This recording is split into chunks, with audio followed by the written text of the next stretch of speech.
കൊലപാതക പരമ്പരകളുടെ നീണ്ട നിരകൾ നമ്മുടെ മുന്നിലേക്ക് കടന്നു വരുമ്പോ പൈശാചികമായ മൃഗീയതയുടെ വല്ലാത്ത അങ്ങേ തലക്കെത്തി നിൽക്കുന്ന, എന്തിനേറെ പറയുന്നു, ജന്മം നൽകിയ മാതാവിനെയും പിതാവിനെയും എല്ലാം ചുറ്റിക കൊണ്ട് തലക്കടിച്ചു കൊന്നുകളയുന്ന, ക്യാൻസർ രോഗിയായി കിടക്കുന്ന കീമോ എന്ന് പറയുന്ന ക്യാൻസറിന്റെ ചികിത്സ അനുഭവിച്ചുകൊണ്ടത് ചെയ്തുകൊണ്ട് വല്ലാതെ പ്രയാസപ്പെട്ട് കഴിയുന്ന ക്യാൻസർ രോഗിയായ ഉമ്മയെ പോലും കൊന്നുകളയുന്ന, തൊട്ടടുത്ത വീട്ടിലോട്ട് കിടന്നു ചെന്ന് കൊടുവാളെടുത്തു കൊണ്ടുവന്ന് രോഗിയായി കിടക്കുന്ന ഉമ്മയെ കൊന്നുകളയുന്ന, അതേപോലെ തന്നെ പ്രിയപ്പെട്ട ഒരേ ഉമ്മയുടെ ഉദരത്തിൽ പിറന്ന പ്രിയപ്പെട്ട പൊന്നനുജന് അവനക്ക് ഏറ്റവും ഇഷ്ടമുള്ള ഭക്ഷണം വാങ്ങിക്കൊടുത്ത ആ ഭക്ഷണം കഴിക്കാനുള്ള സമയം പോലും കൊടുക്കാതെ ചുറ്റിക കൊണ്ട് തലക്കെടിച്ചു കൊന്നുകളയുന്ന അതിഭീകരമായ ദൃശ്യങ്ങൾ നമ്മുടെ മുന്നിലോട്ട് കടന്നു വരുമ്പോ, തൊട്ടടുത്ത ദിവസത്തിൽ ഷഹബാസ് എന്ന് പറയുന്ന ഒരു ചെറുപ്പക്കാരൻ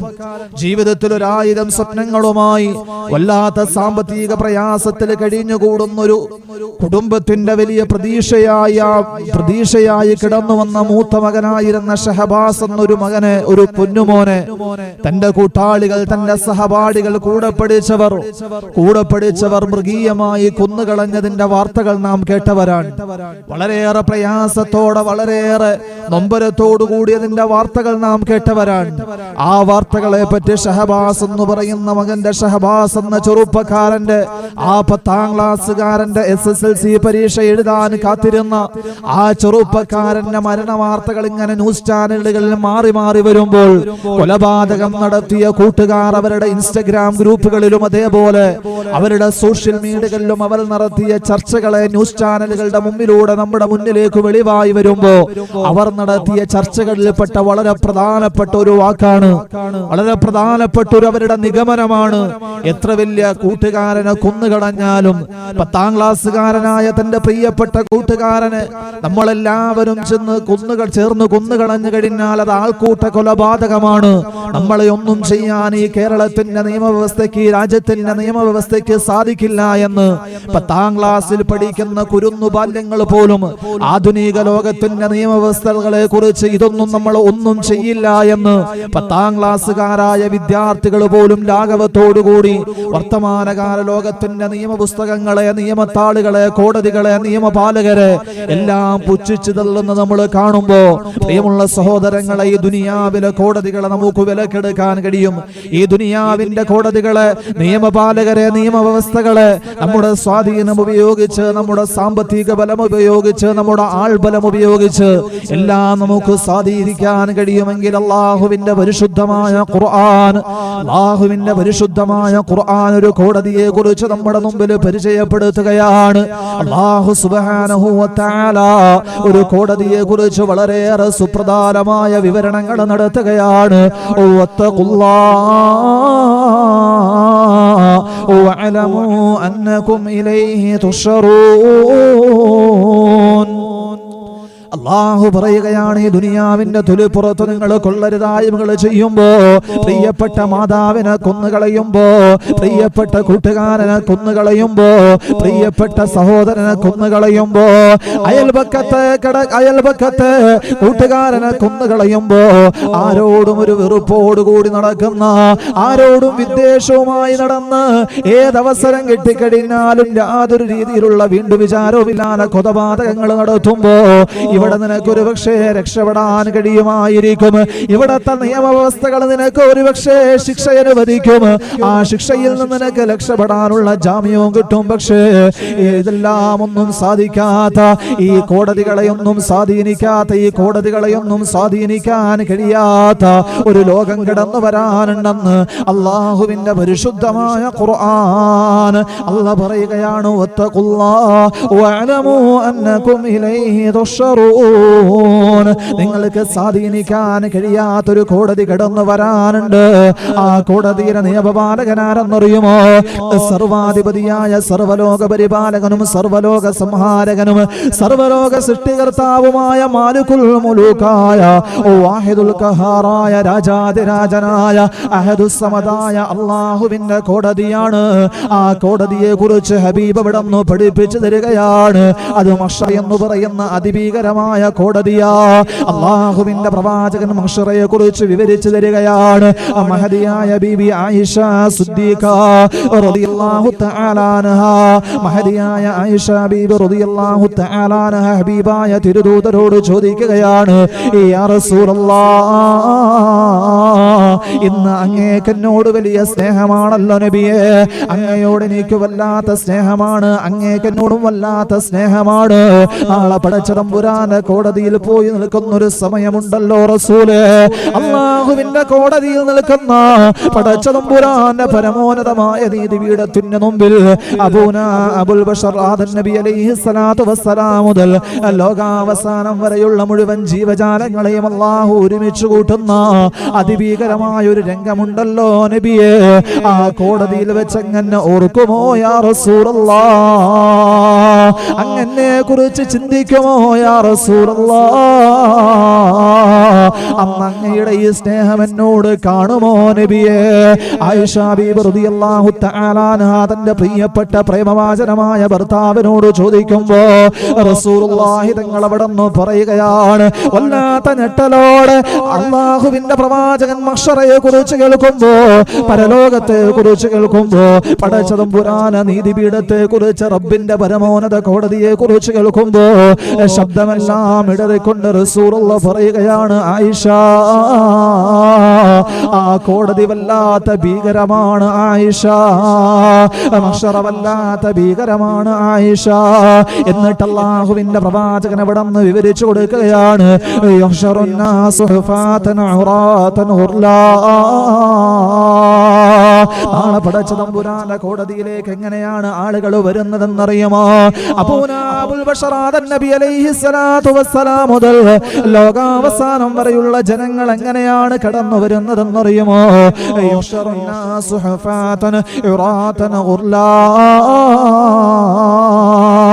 അല്ലാഹുവിന്റെ പ്രവാചകൻ ഇവിടെ നിന്ന് പറയുകയാണ്, നഗ്നപാതരായ ചേലാകർമ്മം ചെയ്യപ്പെടാത്തവരായി വിവസ്ത്രരായിട്ടായിരിക്കും അല്ലാഹു മനുഷ്യരെ അവന്റെ കോടതിയിൽ ഒരുമിച്ച് കൂട്ടുകയെന്ന് അല്ലാഹുവിന്റെ ഹബീബ് നബി മുഹമ്മദ് മുസ്തഫ സല്ലല്ലാഹു അലൈഹി വസല്ലമ തങ്ങൾ ഇവിടെ നിന്ന് പറയുമ്പോ ആയിഷ ബീബി റളിയല്ലാഹു തആല അൻഹ സംശയത്തോടു കൂടി ചോദിക്കുകയാണ്, യാ റസൂലല്ലാഹ്, അന്നാണുങ്ങളും പെണ്ണുങ്ങളും എല്ലാം ഒരുമിച്ച് പടച്ചവന്റെ കോടതിയിൽ വരുമ്പോ അവര് വിവസ്ത്രരാണെങ്കിൽ, അവര് വസ്ത്രം ധരിക്കാതെ നഗ്നമേനിയുമായിട്ടാണ് കടന്നു വരുന്നതെങ്കിൽ അവര് പരസ്പരം നോക്കി പോകില്ലേ നബിയെ? അവര് പരസ്പരം ഔറത്തുകൾ കാണില്ലേ യാ റസൂലല്ലാഹ്?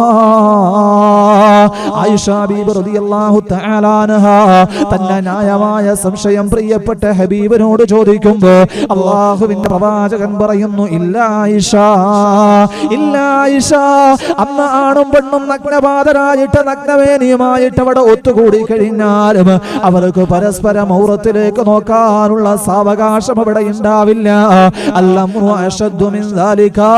അന്നത്തെ അവസ്ഥ വല്ലാത്ത ഭീകരമാണ്, അന്നത്തെ അവസ്ഥ വല്ലാത്ത ഭീകരമാണ്. അല്ലാഹുവിന്റെ പ്രവാചകൻ അവിടെ പറയുകയാ, അതാ പടച്ചവന്റെ പരലോകത്ത് നിൽക്കുമ്പോ, മഹ്ശറയുടെ മുമ്പിൽ നിൽക്കുമ്പോ, പടച്ചവന്റെ കോടതിയിൽ നിൽക്കുമ്പോ, അതാ ഇന്ന് ലക്ഷക്കണക്കിന് കിലോമീറ്ററുകൾ അകലെ നിൽക്കുന്ന സൂര്യഗോളമുണ്ടല്ലോ, ഇന്ന് നമുക്ക് ചൂട് സഹിക്കാൻ കഴിയുന്നില്ല. ഈ റമദാനിലും വല്ലാത്ത ചൂടാണ്, വല്ലാത്ത പ്രയാസമാണ്. നോമ്പ് നോക്കുമ്പോഴും ചൂടിന്റെ പ്രയാസങ്ങൾ നമ്മൾ അനുഭവിക്കുന്നുണ്ട്. ലക്ഷക്കണക്കിന് കിലോമീറ്ററുകൾ അകലെ നിൽക്കുന്ന സൂര്യന്റെ ചൂട് നമുക്ക് താങ്ങാൻ കഴിയില്ല. അല്ലാഹുവിന്റെ പ്രവാചകൻ ഇവിടെ നിന്ന് പറഞ്ഞു തരികയാ, മോനെ, ഇന്ന് നിനക്ക് ചൂട് സഹിക്കാൻ കഴിയുന്നില്ലല്ലോ. ലക്ഷക്കണക്കിന് കിലോമീറ്ററുകൾ അകലെ നിൽക്കുന്ന സൂര്യന്റെ ചൂട് നിനക്ക് സഹിക്കാൻ കഴിയുന്നില്ല. വേനൽക്കാലമായി കഴിഞ്ഞാൽ പകൽ 10 മണി മുതൽ 3 മണി വരെ സൂര്യന്റെ ചൂട് കൊള്ളല്ലേ എന്ന് മറ്റുള്ളവർ പറയാറുണ്ട്. പാലക്കാട് നഗരങ്ങളിൽ നിന്ന് സൂര്യാഘാതത്തിന്റെ ഞെട്ടിപ്പിക്കുന്ന വാർത്തകൾ നമ്മൾ കേൾക്കാറുണ്ട്. വല്ലാത്ത ചൂട് ചൂടിനെ കുറിച്ച്, വല്ലാത്ത പ്രയാസത്തെ കുറിച്ച് നമ്മൾ കേൾക്കാറുണ്ട്. എന്നാൽ അള്ളാഹുവിന്റെ പ്രവാചകൻ ഇവിടെ നിന്ന് പറയുകയാ, നാളെ അള്ളാഹുവിന്റെ കോടതിയിൽ നിൽക്കുമ്പോ ഈ സൂര്യൻ എവിടെയാണ് വരുന്നതെന്നറിയുമോ? ഇന്ന് ലക്ഷക്കണക്കിന് കിലോമീറ്ററുകൾ അകലത്തിൽ നിന്നിട്ടും സൂര്യന്റെ രശ്മികളെ നമുക്ക് താങ്ങാൻ കഴിയുന്നില്ല എങ്കിൽ അതാ കമിക്കദാരി മൈലിൽ നിന്റെ തലയുടെ മുകളിലായി 1 മൈൽ ദൂരത്തിൽ അതാ സൂര്യൻ വന്ന് നിൽക്കുകയാ. 1 മൈൽ എന്ന് പറഞ്ഞാൽ നമ്മൾ പറയുന്ന നമ്മുടെ കണക്കനുസരിച്ചുള്ള മൈലല്ല. അറബിയിലും മൈലെന്ന് പറഞ്ഞാൽ സുറുമക്കുപ്പിയുടെ ഉള്ളിലെ കോലിന്റെ നീളമാണ്. അതാ ഒരു ചെറുവിരലിന്റെ നീളം മാത്രമാണ്. ആ ഒരു ദൂരത്തിലായിരിക്കും നമ്മുടെ തലയുടെ മുകളിൽ നിന്ന് ചെറുവിരലിന്റെ നീളത്തിൽ മാത്രമായിരിക്കും, അത്രമാത്രം ദൂരമേ നമ്മുടെ ശരീരവും സൂര്യനും തമ്മിലുണ്ടാകുകയുള്ളൂവെന്ന് ഹബീബായ നബി മുഹമ്മദ് മുസ്തഫ. ആ കോടതിയിലോട്ട് കിടന്നു വന്നാൽ, റബ്ബിന്റെ കോടതിയിലോട്ട് കിടന്നു വന്നാൽ വല്ലാത്ത ഭീകരമായ ദൃശ്യമാണ്. വതറൽ മുജ്രിമീന യൗമൈദിൻ മുഖറനീന ഫിൽ അസ്വാദ്. ഈ ദുനിയാവിലെ തമ്മാടികളായി നടന്നവർ, അല്ലാഹുവിനെ മറന്നവർ, കള്ളുകുടിച്ചവർ, വ്യഭിചരിച്ചവർ, പെണ്ണുപിടിച്ചവർ, ഹറാമുകൾ ചെയ്തവർ, നമസ്കാരം ഉപേക്ഷിച്ചവർ, പലിശ നിന്നവർ, സകാത്ത് കൊടുക്കാത്തവർ, മാതാപിതാക്കളെ ഉപദ്രവിച്ചവർ, ഭാര്യയെ വഞ്ചിച്ചവൻ, ഭർത്താവിനെ വഞ്ചിച്ചവൾ, ഈ ദുനിയാവിൽ എല്ലാവിധ അഹങ്കാരത്തോടുകൂടി പടച്ച തമ്പുരാനെ മറന്ന് ദീനിന്റെ നിയമങ്ങളെല്ലാം വിസ്മരിച്ച് ലാഘവത്തോടുകൂടി പടച്ചവനെ മറന്ന അഹങ്കാരത്തോടുകൂടി തമ്മാടികളായി ഇസ്ലാമിനെ വിമർശിച്ച് അല്ലാഹുവിനെ കുറ്റം പറഞ്ഞ്, ഹബീബിനെ കുറ്റം പറഞ്ഞ്, ഖുർആൻ ആക്ഷേപിച്ചു, യൂട്യൂബ് വരുമാനത്തിനു വേണ്ടി പരിശുദ്ധമായ ഇസ്ലാമിനെ കരിവാരിത്തേക്കുന്ന ആക്ഷേപഹാസങ്ങൾ ചൊരിഞ്ഞ്, അള്ളയില്ലെന്ന് പറഞ്ഞ്, സ്വർഗമില്ലെന്ന് പറഞ്ഞ്, നരകമില്ലെന്ന് പറഞ്ഞ്, മഹ്ശറയില്ലെന്ന് പറഞ്ഞതെല്ലാം വെറും മായാജാല കഥകളാണെന്ന് പറഞ്ഞ് ഇസ്ലാമിനെ ആക്ഷേപിച്ച് നടന്ന, ഇസ്ലാമിനെ കളിയാക്കി നടന്ന, മുസ്ലിമായിട്ട് പോലും ഇസ്ലാമിന്റെ നിയമങ്ങളെ മാനിക്കാതെ നടന്ന തമ്മാടി കൂട്ടങ്ങളെ നാളെ പടച്ചവന്റെ കോടതിയിൽ കൊണ്ടുവരുന്നത് എങ്ങനെയാ? വതറൽ മുജ്രിമീന യൗമൈദിൻ മുഖറനീന ഫിൽ അസ്വാദ്. അതാ ചങ്ങലകളിൽ ബന്ധിച്ചിട്ട് നിന്നെ കൊണ്ടുവരികയാണ്, ചങ്ങലകളിൽ ബന്ധിച്ചു കൊണ്ടുവരികയാണ്. ആ കോടതി വളപ്പിൽ നിനക്ക് ആരെയും സ്വാധീനിക്കാൻ കഴിയില്ല. അല്ലാഹുവിന്റെ ഖുർആൻ പറയുകയാണ്, മാഗന അന്നി മാലിയാ ഹലക അന്നി സുൽത്താനിയാ.